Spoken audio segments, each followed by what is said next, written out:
Boa tarde a todos. Agradecemos a Deus, a presença de todos aqui presentes e aos nossos ouvintes no canal da Homem do YouTube.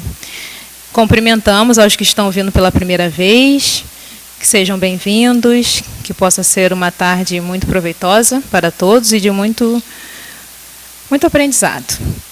O nosso palestrante de hoje é o nosso companheiro Caio Cardinô, daqui da Homem, que falará sobre o tema A Lei de Adoração, com base no Livro dos Espíritos.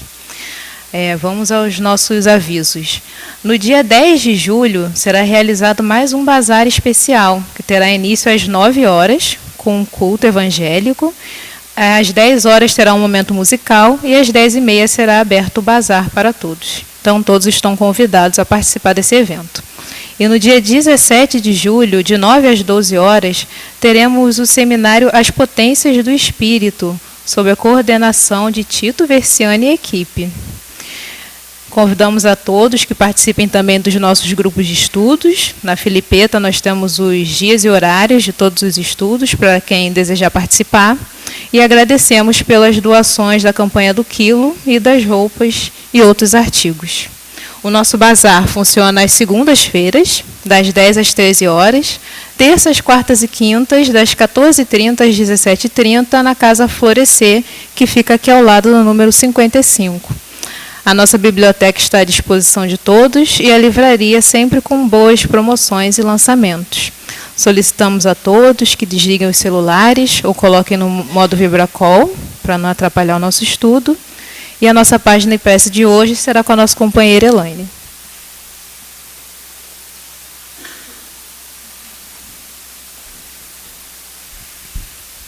Boa tarde a todos. A página de hoje é do livro Vida Feliz, capítulo 26, psicografia de Divaldo Franco, pelo espírito Joana de Ângeles. Acalma os anseios de mudanças constantes. Deus te colocou no melhor lugar para o teu progresso moral e espiritual. O lar que tens, o trabalho em que te encontras, a cidade onde resides, são oportunidades de treinamento para a tua evolução. Pedra que rola não cria limo, afirma o brocado popular. Quem sempre está de mudança não amadurece, nem realiza bem coisa alguma. Cumpre a tarefa onde estejas e, no momento próprio, após a curada meditação, toma o teu rumo definitivo. Vamos à prece. Querido Deus, querido Mestre Jesus, obrigada, Senhor, por mais esse dia de vida. Obrigada por mais essa oportunidade de encarnação. Obrigada, Senhor, por mais essa tarde em que nos encontramos aqui para refletir, para pensar em Ti, para aliviar nossas dores, preocupações. Abençoe, Mestre, a nossa casa, nossa família, todos aqueles que se encontram nos nossos pensamentos nesse momento. Que possamos tirar o melhor proveito dessa tarde, das lições de hoje. E obrigada, Senhor. Obrigada por tudo que recebemos de Ti. Que assim seja, graças a Deus.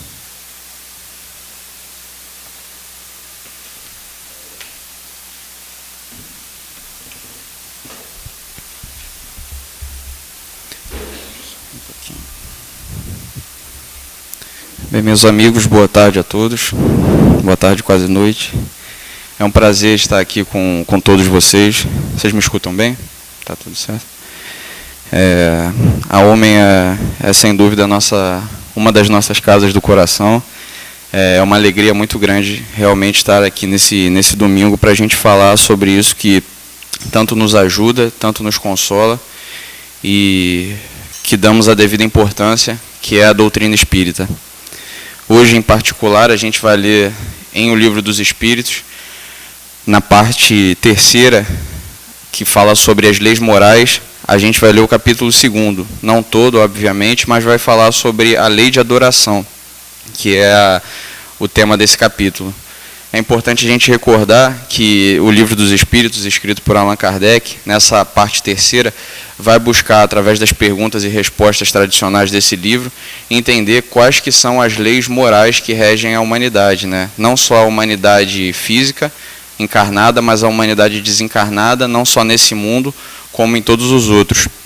É isso que vai ser a busca de Kardec ao interrogar os espíritos ao longo desse capítulo.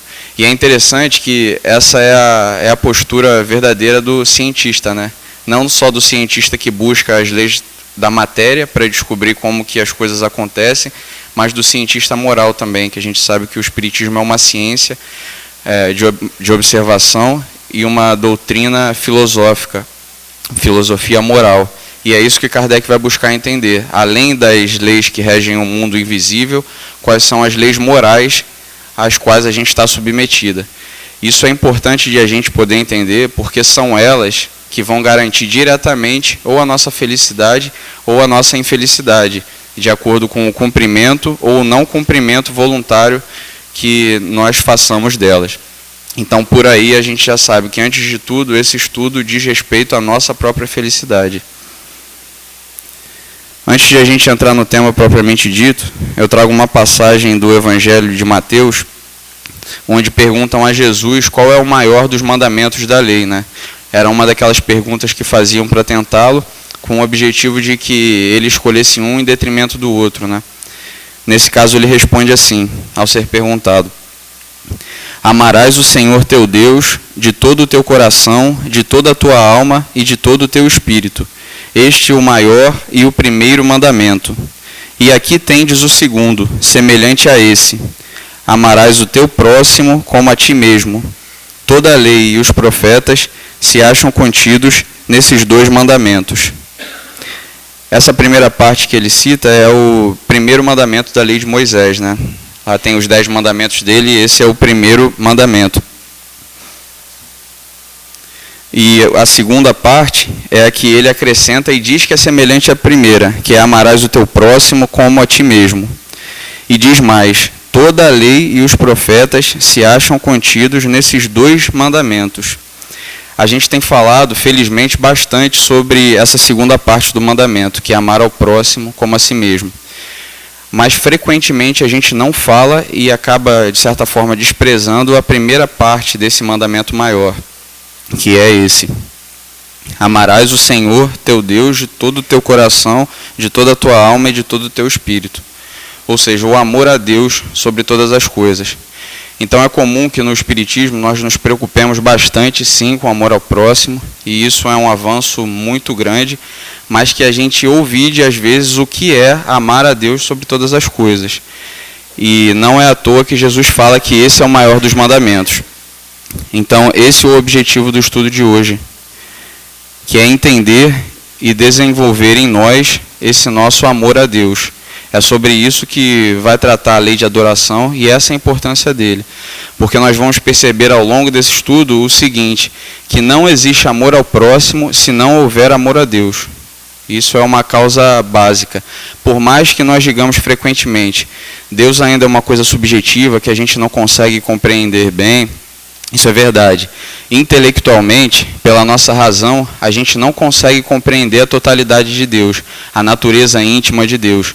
Mas a gente consegue, conforme o próprio primeiro capítulo de O Livro dos Espíritos esclarece, entender as suas características, como, por exemplo, a onipotência, toda a suprema bondade e a suprema justiça. A gente consegue pegar algumas características, mas não a essência. E, frequentemente, não compreendendo bem a essência de Deus, a gente acaba não conseguindo se ligar a Ele. Mas é importante que a gente entenda que, para se compreender Deus, não adianta a gente usar só uma das faculdades da alma, que é o entendimento. A gente precisa usar uma outra faculdade da alma, que se chama coração. O coração aqui que é a compreensão dos sentimentos, né? A aplicação prática dos sentimentos. E é pelo coração que, apesar de a gente não entender muito bem racionalmente, a gente vai se ligar a Deus verdadeiramente. Ou seja, é compreendendo e sentindo, acima de tudo, o que representa Deus em nossas vidas. Isso é importante porque aumenta a nossa percepção e é somente através do coração, não do órgão material, mas dessa faculdade da alma que nos liga aos nossos sentimentos, que a gente vai conseguir se aproximar de Deus. Porque nós vamos ver, é assim que nós devemos sentir a divindade. Quando a gente vê a grandeza dela, quando a gente olha para o espaço infinito e percebe a grandeza desse infinito e a nossa pequenez, é uma maneira de nós compreendermos a divindade e de nós nos sentirmos protegidos por ela também. Isso é só um dos exemplos de como se sentir Deus. Um outro, claro, é o agradecimento a todas as coisas que nós recebemos gratuitamente e que não dependeram de nós. Todos nós, sem dúvida, chegamos até aqui por vários movimentos voluntários do próprio ser. Mas também quem de nós ousaria dizer que não dependemos de ninguém, né? Todos nós aqui, no mínimo, dependemos dos nossos pais, no mínimo. Os meus, por acaso, estão aqui agora, eu tenho a felicidade disso. Mas todos nós dependem de alguma pessoa em particular e, acima de tudo, de Deus. Basta que nós analisemos tudo que não depende de nós e isso gera esse sentimento de gratidão. É uma das maneiras de nós nos aproximarmos de Deus. Mas vamos entrar propriamente no capítulo. Kardec divide em alguns tópicos esse capítulo, e o primeiro deles que nós vamos estudar é o objetivo da adoração. Kardec pergunta assim aos espíritos: em que consiste a adoração? E eles assim respondem: na elevação do pensamento a Deus. Deste, pela adoração, aproxima o homem sua alma. Ou seja, o objetivo da adoração e o que ela consiste é justamente aproximarmos-nos de Deus, elevar o nosso pensamento a Deus, e dessa maneira nós nos aproximarmos da divindade. Todas as grandes pessoas que já passaram por esse mundo, todos aqueles que nós temos a noção que são espíritos felizes, fizeram voluntariamente esse caminho que a gente está começando a querer trilhar agora, que é de tentar se aproximar de Deus. Basta que a gente veja a vida deles, e todos eles sempre agiram motivados pelo amor a Deus. Como a gente estava falando no início, não existe amor ao próximo sem amor a Deus, porque, infelizmente, ainda existem interesses escusos que nos fazem fazer a caridade para o próximo. Frequentemente a gente faz para querer aparecer para uma outra pessoa, para ganhar a gratidão daquela pessoa a quem nós fazemos um benefício, para possivelmente ganharmos um lugar no céu, como alguns acreditam, ou então para ter uma situação espiritual melhor. É claro que entre fazer o bem e não fazer, é melhor fazer o bem, ainda que de maneira interessada. É assim que diz Kardec lá no livro Viagem Espírita, em 1862. Mas agora a gente tem que buscar fazer o bem pelo bem, e isso significa amar a Deus sobre todas as coisas. Somente quando, por gratidão, nós entendemos que todas as obras que nós vemos, todas as pessoas que nós vemos são obras da divindade, divindade essa a quem a gente ama do fundo do nosso coração, é que nós nos sentimos verdadeiramente motivados a fazer o bem de maneira desinteressada. A gente deixa de colocar em primeiro lugar a nossa pessoa e a imagem que a nossa pessoa tem para buscar o bem do outro. É isso que representa a benevolência para com todos, que caracteriza a caridade. Você querer o bem da outra pessoa justamente pelo fato de ela ser filho de Deus. Esse Pai a quem nós tão amamos. Em seguida, Kardec pergunta: origina-se de um sentimento inato a adoração ou é fruto de um ensino? Essa foi uma pergunta que sempre intrigou os filósofos, né? Será que é uma consequência da sociedade e da educação, essa questão de nós nos voltarmos para Deus de alguma maneira? Os espíritos respondem: sentimento inato, como o da existência de Deus. A consciência da sua fraqueza leva o homem a curvar-se diante daquele que o pode proteger.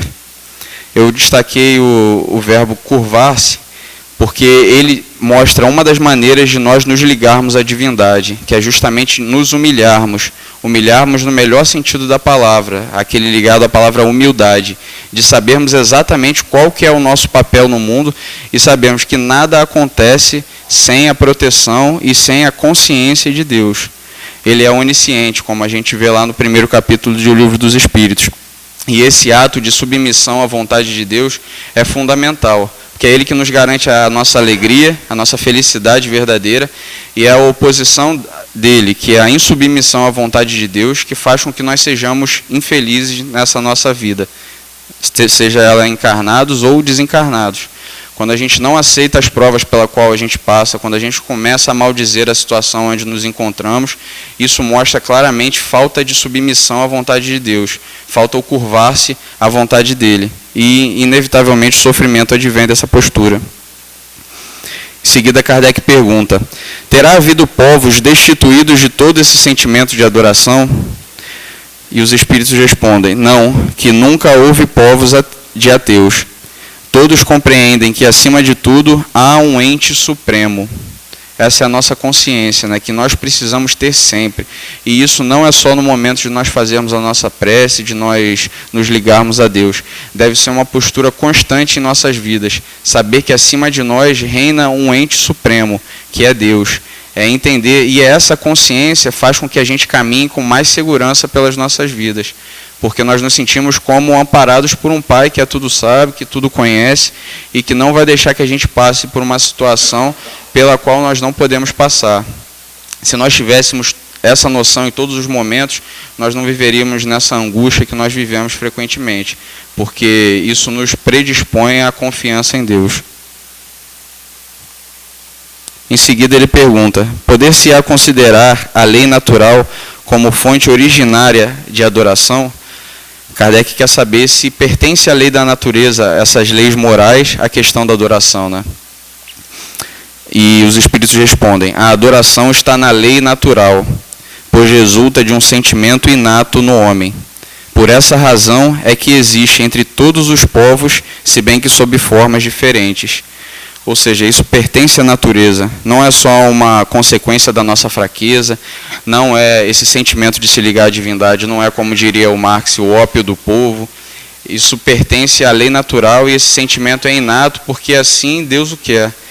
E é por isso que a adoração, essa elevação do pensamento a Deus, pertence às leis naturais e por isso a gente coloca, Kardec colocou como um dos capítulos desse livro das leis morais em O Livro dos Espíritos.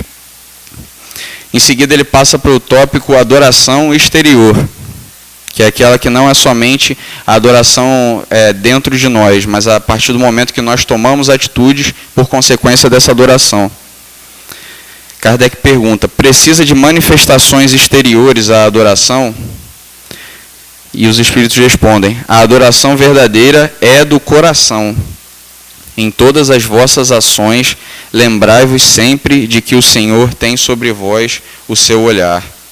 Isso serve para que a gente compreenda qual é exatamente a forma de se manifestar a adoração. Não é necessariamente através de qualquer tipo de culto, através de práticas exteriores, mas ela tem que ser do coração. Voltando a dizer, essa faculdade da alma, né, de entender os próprios sentimentos, as emoções que nós guardamos dentro de nós, né, é por aí que deve passar esse sentimento de adoração a Deus. E esse conselho é importante, que ele fala: em todas as vossas ações, lembrai-vos sempre de que o Senhor tem sobre vós o seu olhar. Isso não significa uma maneira de intimidar, e é por isso que a gente vai explicar melhor. O som acho que está meio falhando um pouco, não está? Tá bom? Tá bom para todo mundo? É só impressão minha, então. Bem, para a gente poder entender o que significa essa questão de elevar o nosso pensamento a Deus em todas as nossas ações, a gente traz um item de O Evangelho segundo o Espiritismo, que está lá no capítulo 17, Sede Perfeitos, no item 10, que é intitulado O Homem no Mundo.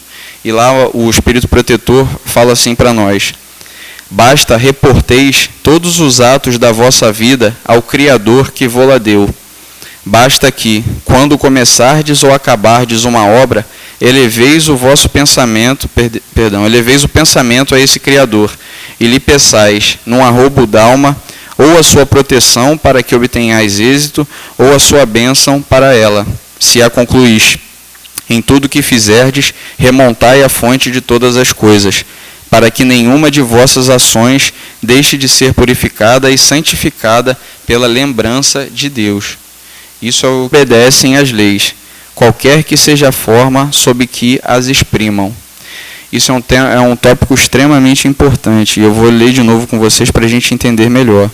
Todos os homens são irmãos e filhos de Deus, e independente da forma sob a qual eles exprimam essa adoração a Deus, Deus os atrai a si. Isso é importante para que a gente não olhe para o nosso próximo, aquele que pertence a alguma religião determinada e com a qual a gente não concorde ou não pense da mesma maneira, e ache que ele está por isso mesmo perdido, que ele é um espírito inferior a nós porque não consegue compreender as coisas que a gente compreende. Isso é extremamente importante, porque nós ainda carregamos um orgulho muito grande e batemos no nosso peito dizendo que somos espíritas, que somos detentores da fé raciocinada, que sabemos de onde viemos e para onde vamos, e com isso a gente acaba menosprezando e olhando mesmo com um olhar de superioridade para aqueles que têm alguma outra religião ou outro pensamento filosófico diferente do nosso. Absolutamente não é assim que a gente tem que pensar. Na verdade, o que garante a proximidade dessa pessoa com Deus é aquilo que a gente viu, é a adoração do fundo do coração, entender melhor. Todos os homens são irmãos e filhos de Deus. E independente da forma sobre a qual eles exprimam essa adoração a Deus, Deus os atrai a si. Isso é importante para que a gente não olhe para o nosso próximo, aquele que pertence a alguma religião determinada e com a qual a gente não concorde ou não pense da mesma maneira, e ache que ele está por isso mesmo perdido, que ele é um espírito inferior a nós porque não consegue compreender as coisas que a gente compreende. Isso é extremamente importante, porque nós ainda carregamos um orgulho muito grande e batemos no nosso peito dizendo que somos espíritas, que somos detentores da fé raciocinada, que sabemos de onde viemos e para onde vamos, e com isso a gente acaba menosprezando e olhando mesmo com um olhar de superioridade para aqueles que têm alguma outra religião ou outro pensamento filosófico diferente do nosso. Absolutamente não é assim que a gente tem que pensar.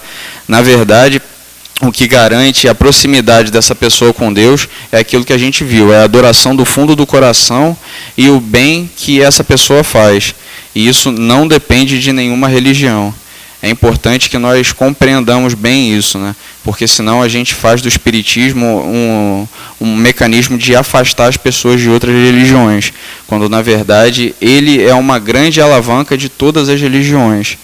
É importante a gente lembrar do mestre Kardec, e ele falava isso. Na época dele era realmente comum haver espíritas católicos, espíritas judeus, espíritas protestantes. Isso para a gente soa como um absurdo, como se fossem coisas incompatíveis. Elas não são incompatíveis. O espiritismo ele não é uma religião no sentido tradicional do termo. Ele, como nós dissemos, é uma ciência de observação e uma doutrina moral.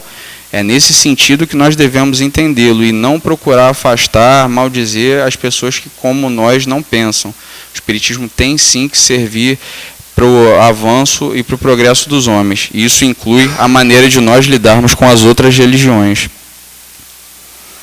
Concluindo essa resposta, os espíritos dizem assim: não pergunteis, pois, se alguma forma de adoração há que mais convenha, porque equivaleria a perguntardes se mais agrada a Deus ser adorado num idioma do que noutro. Ainda uma vez vos digo, até ele não chegam os cânticos, senão quando passam pela porta do coração. É interessante essa metáfora que ele faz, e é assim que nós devemos ver. As diferentes religiões são como idiomas distintos que servem para o mesmo fim, que é a adoração a Deus, que é aproximar a alma humana de Deus. Isso é fundamental, porque senão nós acabamos trazendo a nossa intolerância religiosa de séculos, que nós arrastamos de outras encarnações, trazendo-a para o espiritismo, de uma maneira velada, mas que sempre deixa-se aparecer quando a gente faz um comentário, às vezes imperfeito, sobre a religião alheia, né? Critica uma forma de pensar de como se eles fossem menores que a gente. É importante que nós percebamos isso. Há nessas outras religiões também espíritos elevadíssimos, espíritos perante o qual nós devemos nos curvar e que são responsáveis pelo progresso dessas religiões. Nós não podemos vê-los, a esses integrantes de outras religiões, como inimigos nossos. Ao contrário, a forma como nós os vemos é da mesma maneira que vemos a uma pessoa que fala como língua-mãe um outro idioma. E Kardec pergunta assim aos espíritos: a adoração individual será preferível à adoração em comum? E assim eles respondem: reunidos pela comunhão dos pensamentos e dos sentimentos, mais força têm os homens para atrair a si os bons espíritos. O mesmo se dá quando se reúnem para adorar a Deus. Não creiais, todavia, que menos valiosa seja a adoração particular, pois que cada um pode adorar a Deus pensando nele. Ou seja, sim, o poder da nossa adoração a Deus aumenta quando nós estamos reunidos em conjunto. Assim como é o que ele fala, a comunhão de pensamentos e de sentimentos, quando nós estamos em conjunto também, é uma alavanca poderosa para atrair sobre nós a influência dos espíritos bons. Kardec fala na Revista Espírita de 1862 que o princípio vital de todas as sociedades espíritas, aqueles grupos espíritas como os nossos, o de que elas realmente dependem é a homogeneidade, é a comunhão de pensamentos. É isso que dá força a uma assembleia, se a gente pode dizer assim, de atrair os bons espíritos. São os pensamentos em conjuntos voltados para um fim só, que esse fim, acima de tudo, deve ser o bem. Mas é claro, como ele termina aqui, cada um pode adorar a Deus pensando nele. E é isso que eu quero incentivar a todos nós. O objetivo desse estudo, e eu me incluo obviamente nele, eu já adianto para vocês que foi muito bom fazer esse estudo, porque essa é uma das minhas dificuldades, é de que nós passemos a desenvolver esse hábito de pensar mais frequentemente em Deus, de voltar com mais frequência o nosso pensamento a Ele.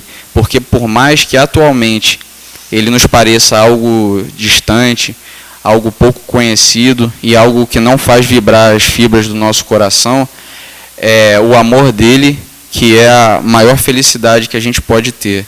É o amor dele que é a felicidade dos puros espíritos.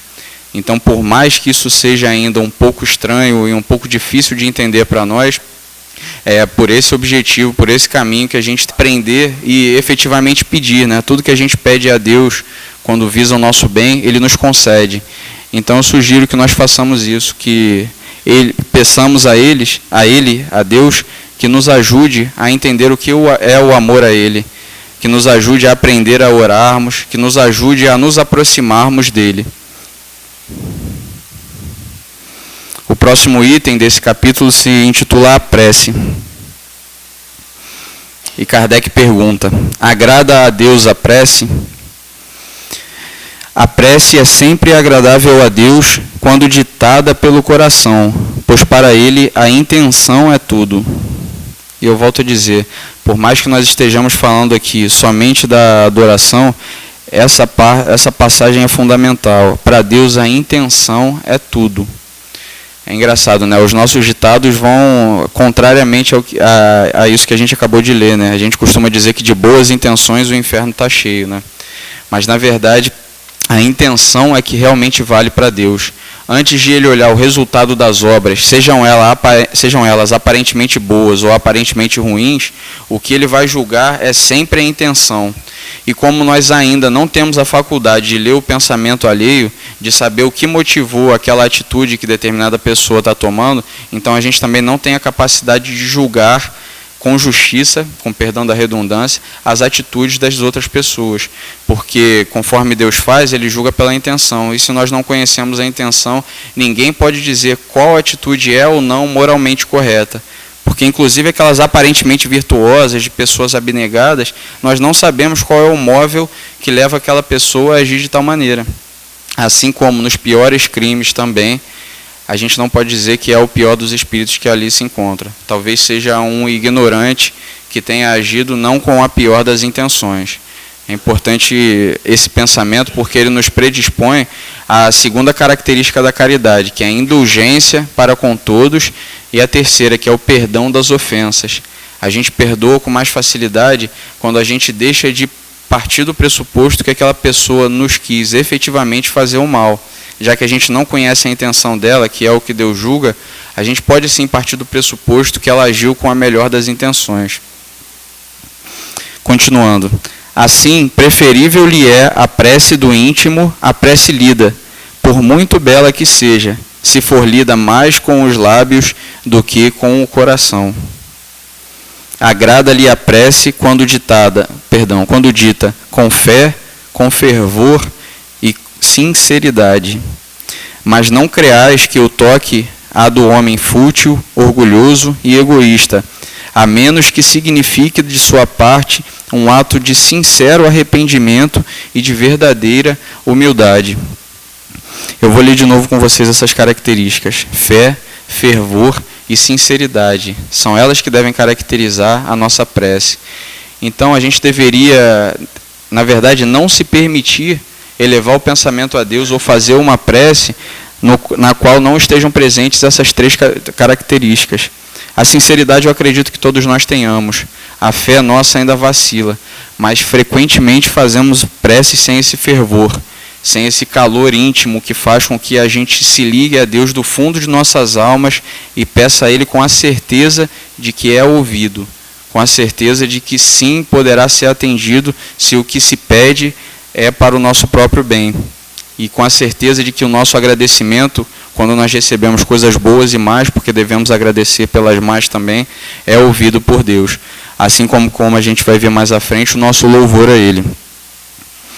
E com relação à prece daquele homem fútil, orgulhoso, egoísta, que faz a prece só mesmo para, como Jesus fala, né, para trombetear sobre as próprias virtudes, essa não chega a ele, exceto se basear numa atitude de sincero arrependimento e de verdadeira humildade. Isso é importante porque nós frequentemente nos achamos a pior das criaturas e que Deus não nos ouve. Nós vemos tanto os encarnados como frequentemente os desencarnados em sofrimento, achando que eles não têm a capacidade ou o merecimento de elevarem o pensamento a Deus. E é justamente o contrário. Deus quer e é isso que Ele incentiva, a prece de sincero arrependimento e de verdadeira humildade. Kardec pergunta: qual o caráter geral da prece? O que caracteriza a prece? É isso que ele quer saber. A prece é um ato de adoração. E não é por acaso que ela está aqui como um dos itens desse capítulo. Ela é uma das formas de se adorar a Deus. Orar a Deus, continuam os Espíritos, é pensar nele, é aproximar-se dele, é pôr-se em comunicação com ele. É interessante que nós às vezes falamos com Deus como se Ele não nos compreendesse, como se Ele fosse tão superior a nós que fosse incompatível conosco mesmo. Nós ainda fazemos às vezes essa distância da divindade, né? Pelos preconceitos religiosos que a gente vem trazendo, de que precisamos sempre de intermediários para nos ligarmos a Deus. E fazer a nossa prece, uma prece sincera, com fervor, é colocar-se em contato com Ele, contato direto com Deus. É Ele a inteligência suprema. É isso que importa que nós saibamos. Ele é a causa primária de todas as coisas. E é um Pai bom, é um Pai justo, é o mais justo dos pais e o melhor dos pais, o Pai que mais nos ama. Essa certeza não pode ser negligenciada por nós quando a gente elevar o pensamento para Ele. A gente tem que ter sempre essa certeza de que sim, se comunica com Ele, se aproxima dEle. Há três coisas, continuam os Espíritos, podemos propor-nos por meio da prece: louvar, pedir e agradecer. Esses três verbos são importantes e devem ser guias para a gente, para orientar a nossa oração, a nossa prece. Para a gente não pedir só a Deus, e também, que é o que geralmente nós fazemos bastante, e de vez em quando nós agradecemos também. Mas poucas vezes nós louvamos a Deus. Poucas vezes nós elevamos o nosso pensamento para reconhecer a grandeza de Deus. E esse verbo, ele exprime esse sentimento de se aproximar da divindade, de sentir a divindade. E isso é fundamental porque isso ajuda no nosso progresso. É isso que vai fazer com que nos aproximemos de Deus. E dessa maneira se torna mais fácil para que nós cumpramos as leis dele. Condição sem a qual a gente não vai ser feliz nunca nessa terra e nas outras que estão por vir. E Kardec pergunta assim: a prece torna melhor o homem? Os Espíritos respondem: sim, porquanto aquele que ora com fervor, novamente essa palavra, fervor, e confiança, se faz mais forte contra as tentações do mal, e Deus lhe envia bons espíritos para assisti-lo. É este um socorro que jamais se lhe recusa quando pedido com sinceridade. A gente não pode também negligenciar isso, meus amigos. Deus envia para a gente bons espíritos para nos assistir. Vamos lembrar do que é definido como bons espíritos lá na escala espírita, por Allan Kardec e pelos espíritos. São aqueles espíritos lá da segunda ordem, aqueles cuja única preocupação é o bem. São espíritos bons mesmo, são aqueles, não são bonzinhos, são espíritos bons. São aqueles que não são dominados mais pelas paixões humanas, são aqueles que não têm os mesmos problemas que nós temos, e o único móvel deles é fazer o bem pelas criaturas. Essa é a missão que eles têm.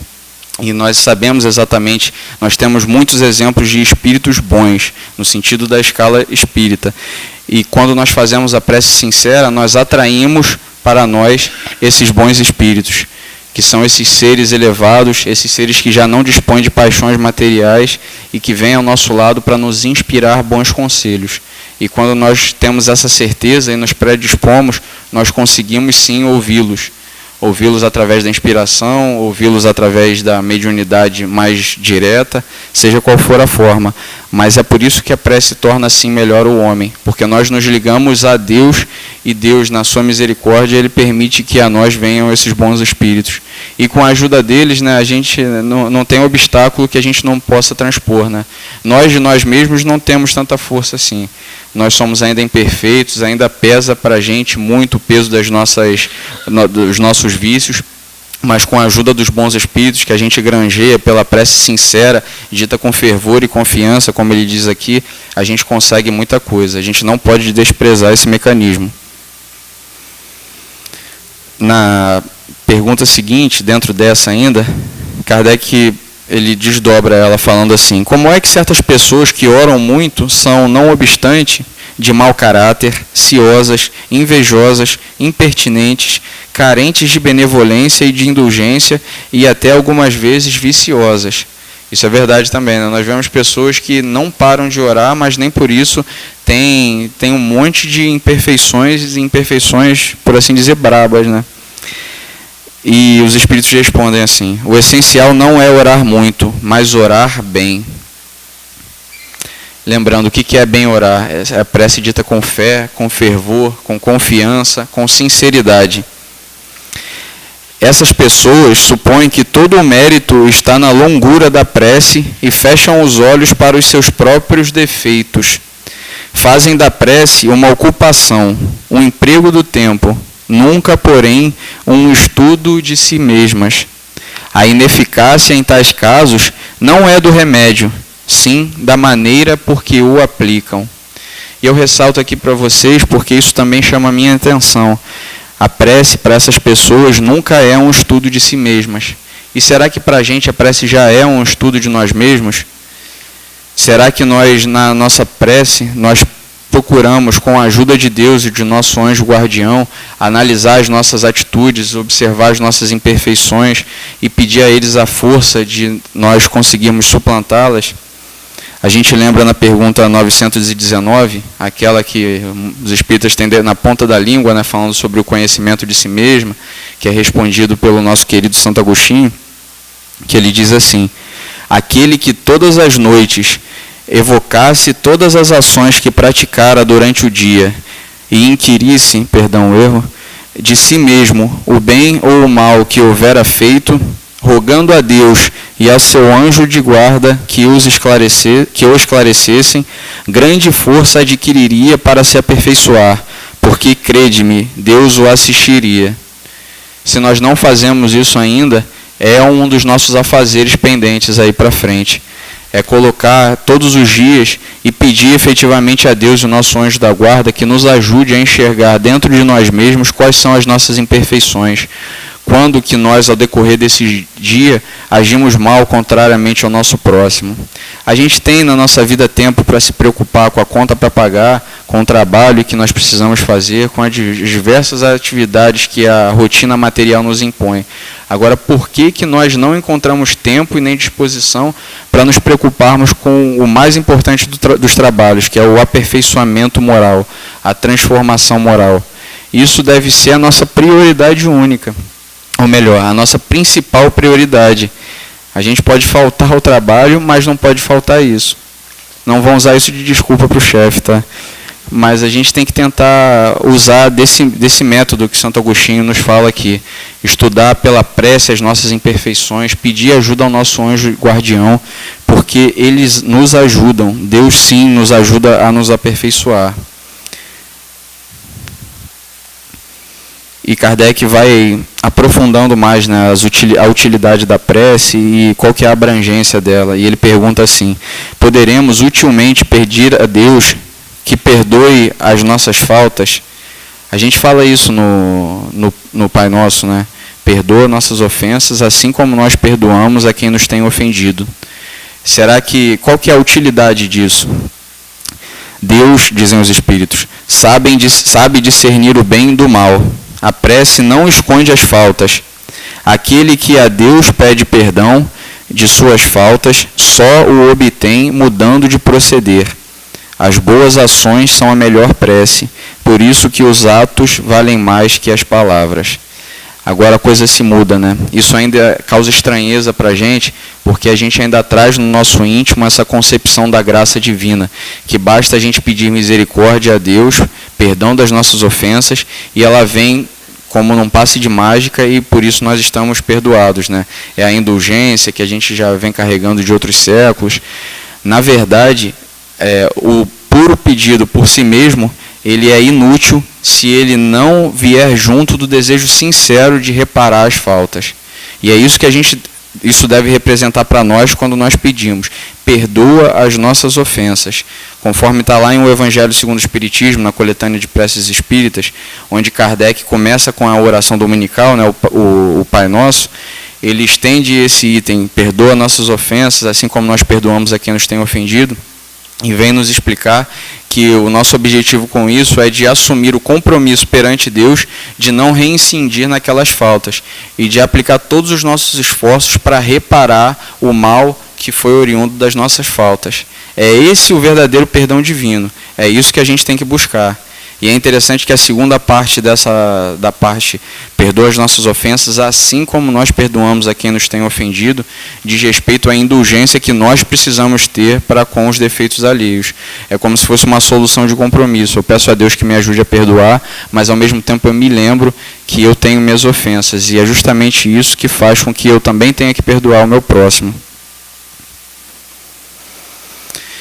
Na pergunta 662, eu abreviei porque ela é um pouco extensa, mas Kardec pergunta se é útil a prece que nós fazemos pelos outros.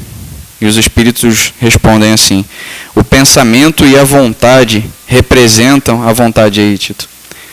O pensamento e a vontade representam em nós um poder de ação que alcança muito além dos limites da nossa esfera corporal. A prece que façamos por outrem é um ato dessa vontade. Se for ardente e sincera, pode chamar em auxílio daquele por quem oramos os bons espíritos que lhe virão sugerir bons pensamentos e dar a força de que necessitem seu corpo e sua alma. Mas, ainda aqui, a prece do coração é tudo. A dos lábios nada vale. Ou seja, a prece pelos outros é sim extremamente eficaz. Ela não vai tirar dos outros a prova pela qual eles precisam passar. Isso é importante de nós entendermos. Mas vai atrair para junto deles bons espíritos que vão lhe sugerir bons pensamentos, frequentemente vão lhe sugerir o que ele precisa fazer por si mesmo para sair da situação. Porque a gente não pode se enganar. O Espírito Erasto fala lá em O Livro dos Médiuns: para Deus e os bons espíritos só há um impossível: a injustiça e a iniquidade. E sem dúvida que isso significa também que Deus e os bons espíritos não vão fazer por nós aquele trabalho que só a nós nos compete fazer. Seria injustiça da parte deles se eles fizessem o trabalho que a nós compete. Mas eles vão estar ao nosso lado, os bons espíritos vão estar ao nosso lado, ajudando e nos inspirando. E quando nós, no movimento de boa vontade, de benevolência, nós oramos por uma pessoa, é isso que nós fazemos. Nós pedimos aos bons espíritos que se juntem a essa pessoa e lhe ajudem, sugerindo boas ideias. Mas, como ele falou, ela precisa ser ardente, sincera. Tem que ter fé, tem que ter confiança, tem que ser ardente, tem que ter esse fervor íntimo, né? Se a gente começa uma prece e vê que está ficando só uma repetição maquinal, está ficando só uma coisa para constar, então é melhor a gente parar, para um pouco e lembra por que você está fazendo a prece. Lembra que Deus é um Deus de bondade, é um Deus soberanamente justo e bom. Lembra que a prece que você está fazendo tem sim bastante força quando feita do fundo do coração para atrair sobre a pessoa, sobre si mesmo, os bons espíritos. Ele tem, como diz aqui, o pensamento e a vontade, ela tem um poder de ação que vai além da esfera corporal. Nós conseguimos, através do pensamento dirigido, atuar sobre os fluidos, que são uma potência da natureza, se a gente pode dizer assim também, e através desses fluidos atuar em uma outra pessoa. É isso, por exemplo, que acontece no passe, né? É um exemplo claro da prece sendo empregada para socorro alheio.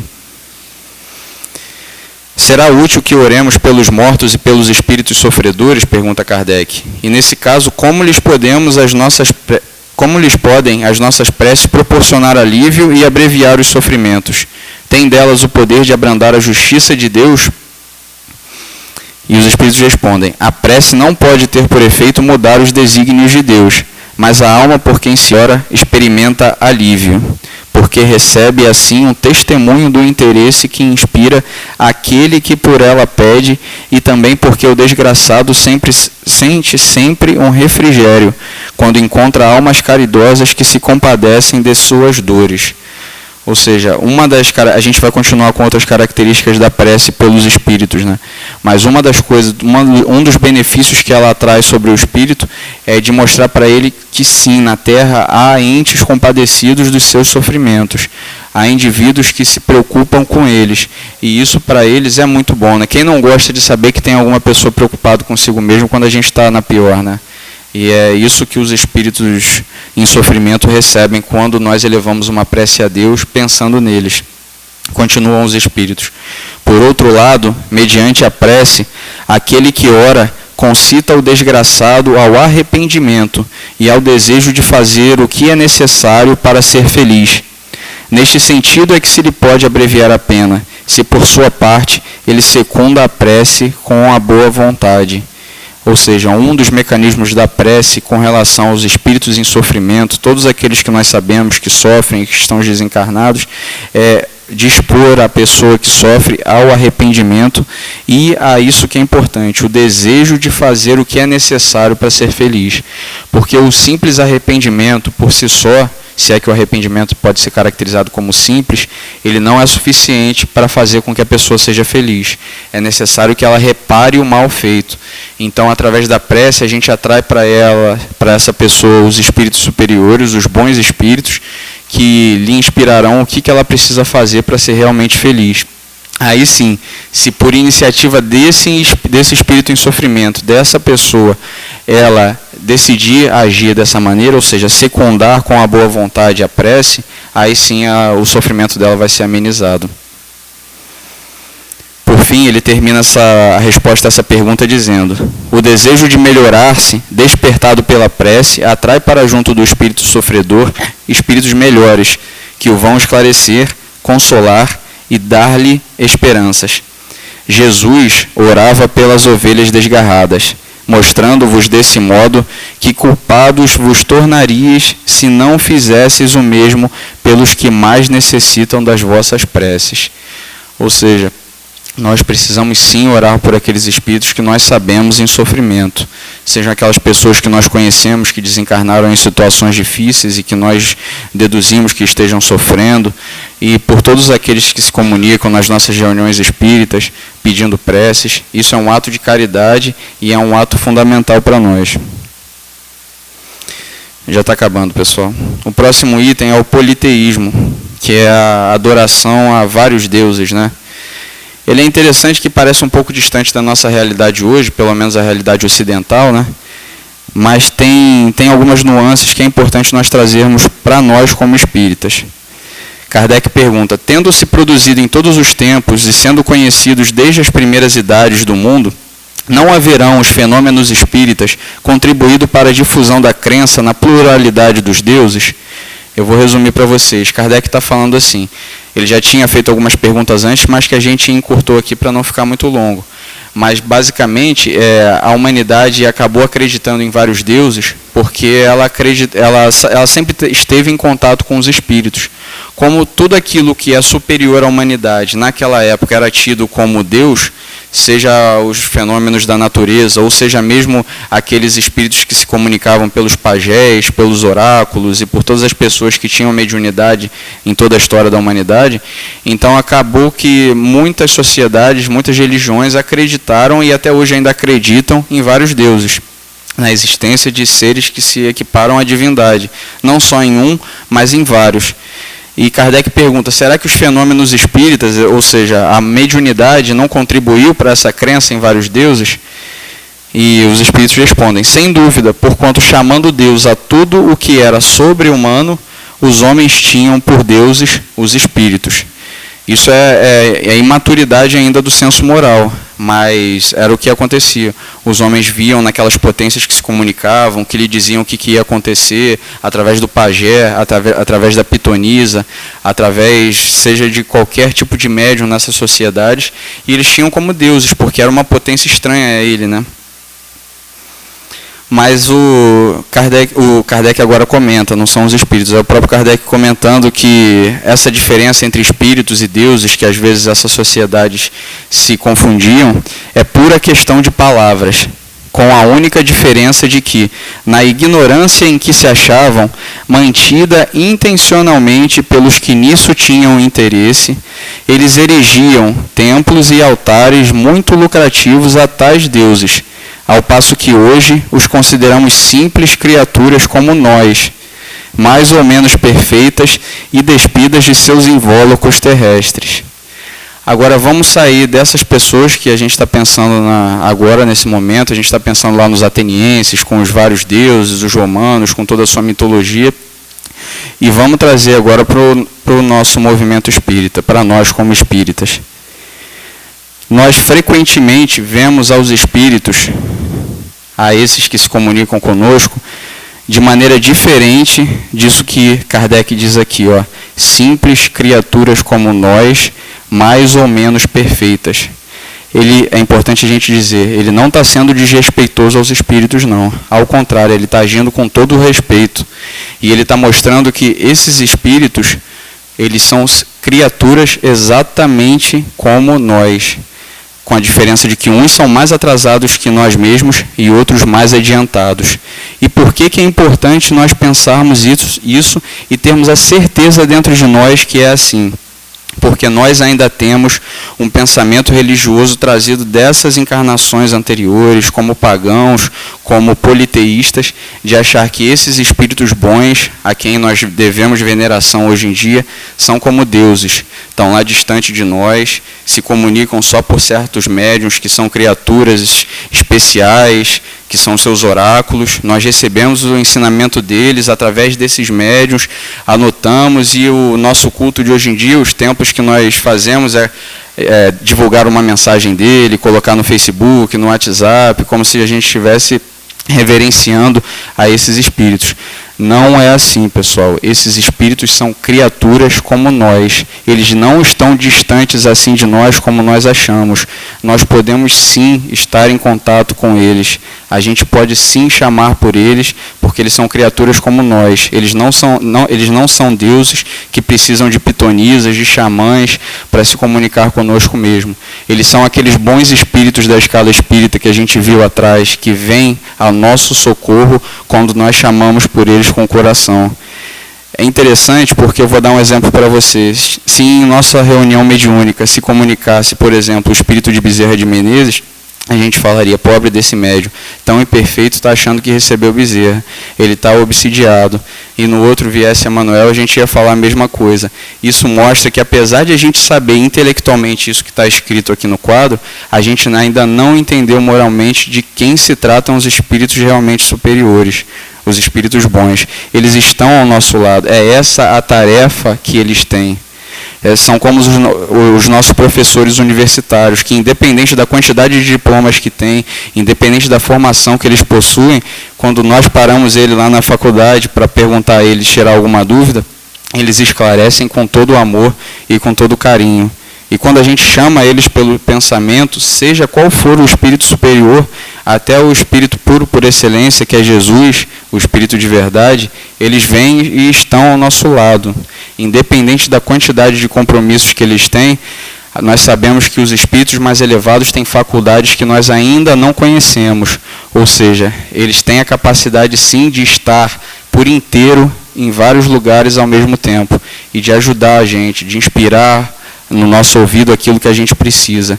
Então não vamos nos colocar como os pagãos, achando que ele está lá, o Deus está lá e eu estou aqui e a gente precisa de um intermediário, porque esses espíritos superiores estão ao nosso lado, e quando a gente chama com arrependimento, com humildade, independente da quantidade de maldade que nós ainda tenhamos dentro de nós, com fé, com fervor, com sinceridade, eles vêm ao nosso lado.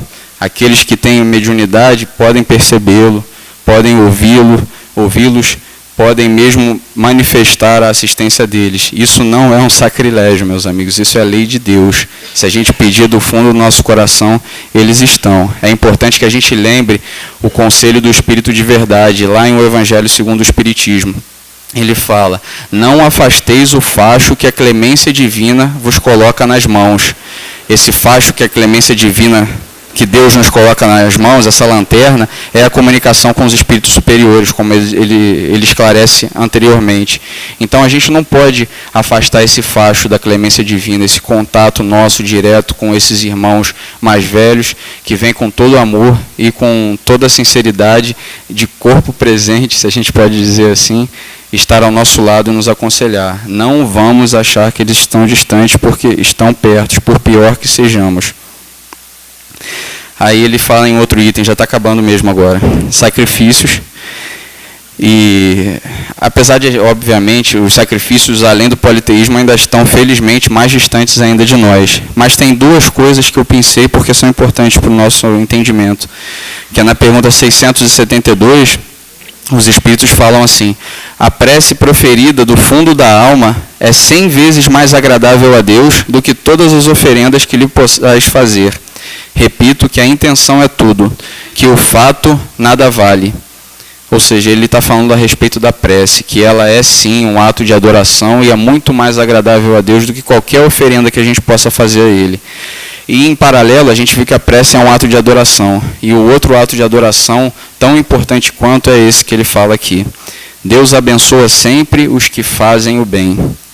O melhor meio de honrá-lo consiste em minorar os sofrimentos dos pobres e dos aflitos. Ou seja, além da prece, nós temos a benevolência para com todos, né? A caridade como meio de adoração a Deus. E são essas as duas melhores maneiras de honrarmos a Deus, de adorarmos a Ele, de pensarmos nele, de nos aproximarmos de Deus. Se a gente não fizer isso, colocar como hábito em nossas vidas a prece e a benevolência para com todos, a caridade, nós continuaremos nesse sofrimento no qual geralmente nos encontramos.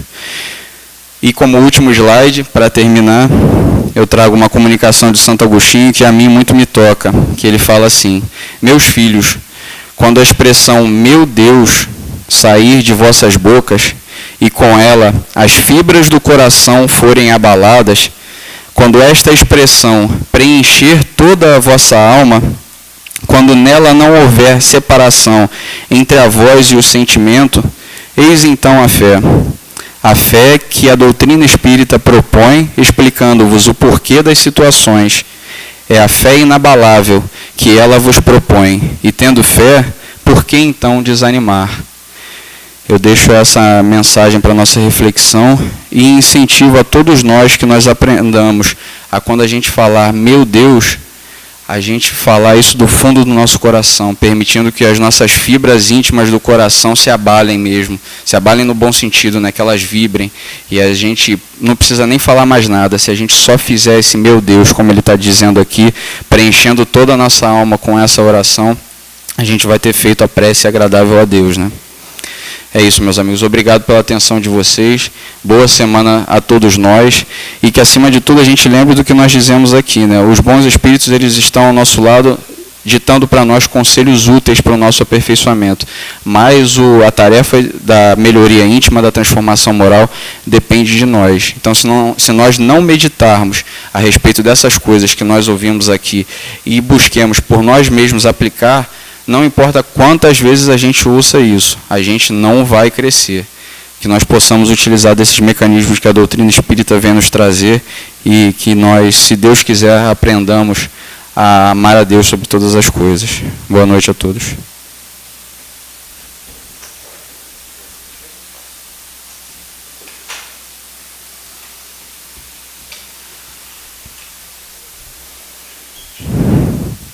Vamos então fazer o dever de casa de hoje e elevar o nosso pensamento a Deus.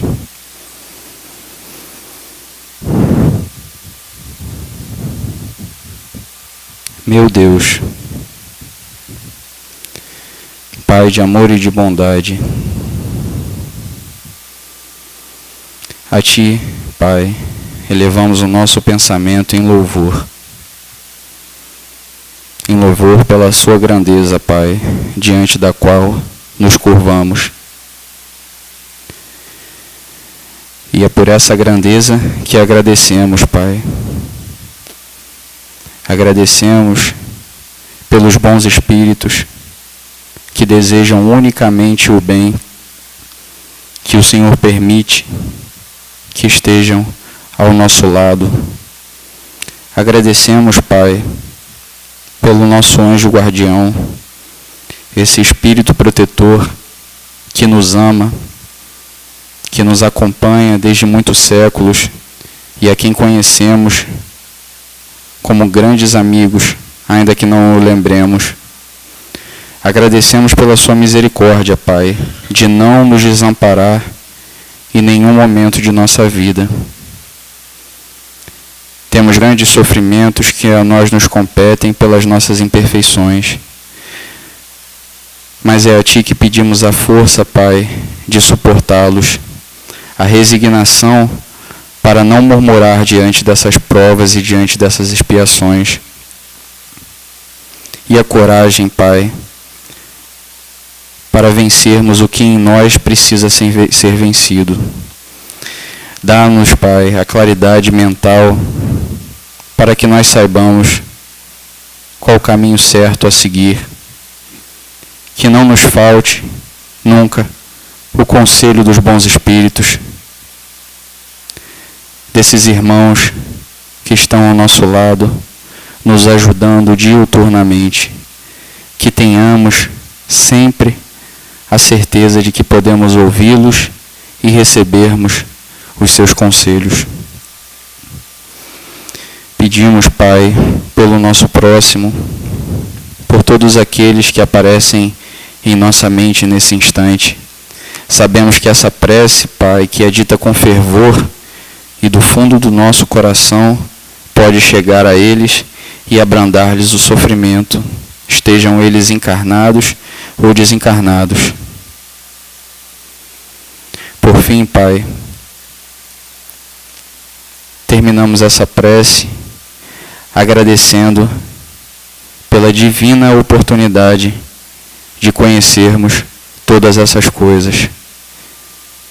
Que saibamos, Pai, acima de tudo, colocá-las em prática, a desenvolver em nós o hábito do amor a Ti. Que nós possamos sempre nos ligar a Ti, Pai. Que assim seja.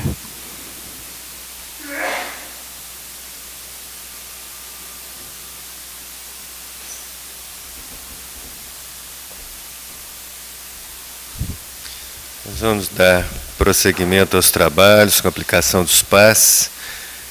Os companheiros que agora se levantarão são os médiuns passistas, vão se localizar nas laterais das fileiras.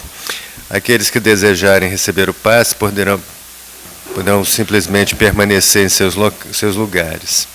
Se alguém julgar que não há necessidade, quiser se retirar, também é possível. Pedimos àqueles que permanecerem, que permaneçam em prece, em meditação, a fim de favorecerem a recepção desse benefício através dos passes. Podemos então dar início.